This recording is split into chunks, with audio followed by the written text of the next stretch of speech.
Bạn thân mến, có bao giờ bạn nhìn lại cuộc đời mình và tự hỏi tại sao mình cố gắng nhiều lần nhưng không thay đổi được gì?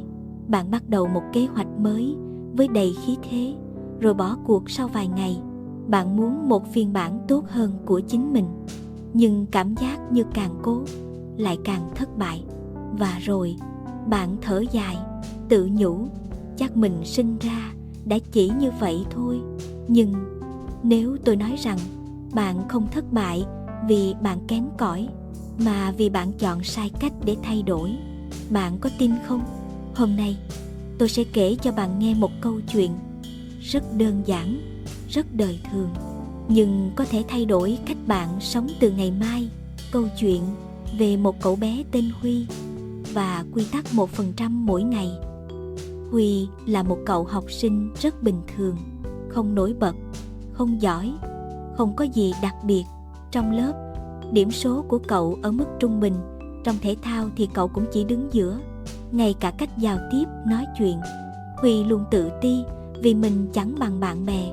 Mỗi lần nhìn xung quanh, cậu lại thấy mình nhỏ bé, nhỏ hơn trong suy nghĩ, nhỏ cả trong ước mơ. Huy từng cố thay đổi rất nhiều lần. Cậu lao vào học suốt 1 tuần rồi bỏ cuộc. Đăng ký tập gym, 10 ngày sau bỏ luôn. Cố dậy sớm nhưng thất bại ngay ngày thứ 3. Và cuối cùng Huy kết luận chắc mình sinh ra để mãi mãi bình thường. Cuộc gặp gỡ thay đổi cả cuộc đời. Một buổi chiều, Huy thấy ông nội đang ngồi trong sân, tỉ mỉ đánh bóng một chiếc ghế gỗ cũ kỹ. Cậu tò mò hỏi: "Ông ơi, cái ghế cũ thế kia, có đánh bóng bao nhiêu cũng chẳng mới được đâu. Sao ông tốn công vậy?" Ông nội chỉ mỉm cười: "Cháu nhìn những nét đánh bóng này xem. Mỗi nét rất nhỏ, đúng không? Nhưng từng chút một, cái ghế sẽ sáng lại." Huy nhíu mày, không hiểu. Ông đặt bàn tay lên vai cậu: "Cuộc đời cũng vậy, Huy à. Không ai cần cháu thay đổi trong một ngày. Chỉ cần hôm nay tốt hơn hôm qua. Dù chỉ một chút, 1% cũng được. Đó mới là bí mật của sự thay đổi thật sự." Lời nói ấy nhẹ thôi, nhưng chạm sâu vào Huy. Quy tắc 1% bắt đầu như thế nào? Ngày hôm sau, Huy không đặt mục tiêu học 3 tiếng nữa. Cậu chỉ học 15 phút. Ngày kế tiếp, cậu tăng lên 20 phút, rồi 25, rồi 30. Cậu không tập chạy 5 cây men, chỉ tập 5 cái chống đẩy. Ngày sau, làm thêm 1 cái nữa. Và cứ thế, cậu không học cả quyển tiếng Anh, chỉ 5 từ vựng 1 ngày. Lúc đầu, chẳng ai thấy sự khác biệt. Ngay cả cậu cũng cảm giác như chẳng có gì thay đổi. Nhưng 30 ngày trôi qua, 15 phút học đã thành 2 tiếng, 5 cái chống đẩy thành 50 cái, 5 từ vựng mỗi ngày thành 150 từ mới. Và quan trọng nhất, ánh mắt của Huy không còn cúi xuống nữa. Vài tháng sau, điều không ai ngờ tới đã xảy ra. Huy trả lời được nhiều câu hỏi trong lớp.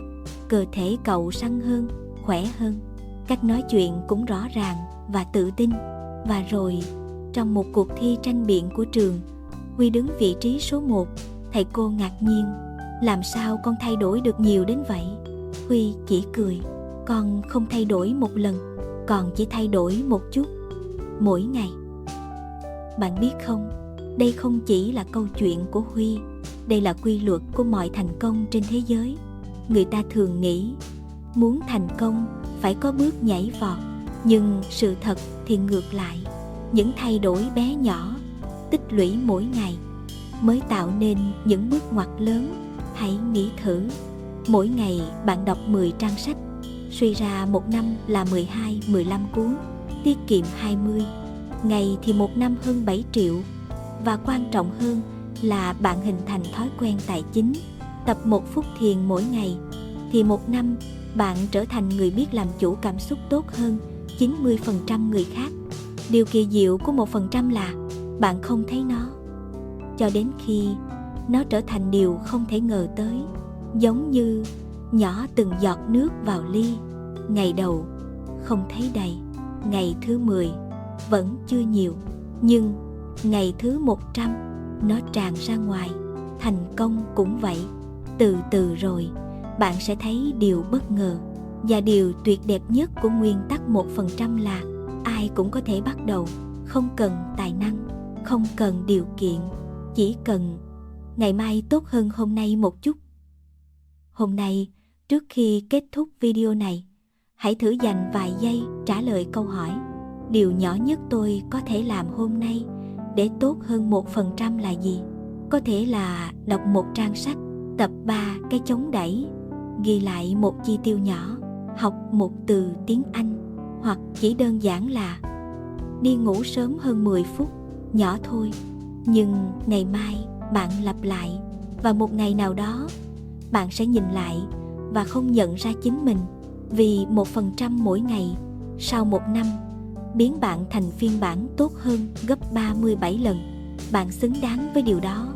Nếu câu chuyện hôm nay chạm đến bạn, hãy để lại một bình luận: tôi chọn tốt hơn 1% mỗi ngày, không phải để tôi xem, mà để chính bạn đánh dấu khoảnh khắc bắt đầu hành trình mới. Đừng quên nhấn like để video được lan tỏa đến nhiều người đang cần nó. Và nếu bạn muốn nghe thêm những câu chuyện chữa lành, khai sáng, truyền cảm hứng, hãy đăng ký kênh Mỏ Vàng Tri Thức. Hẹn gặp bạn trong video tiếp theo. Chúc bạn bền bỉ và tiến lên từng ngày.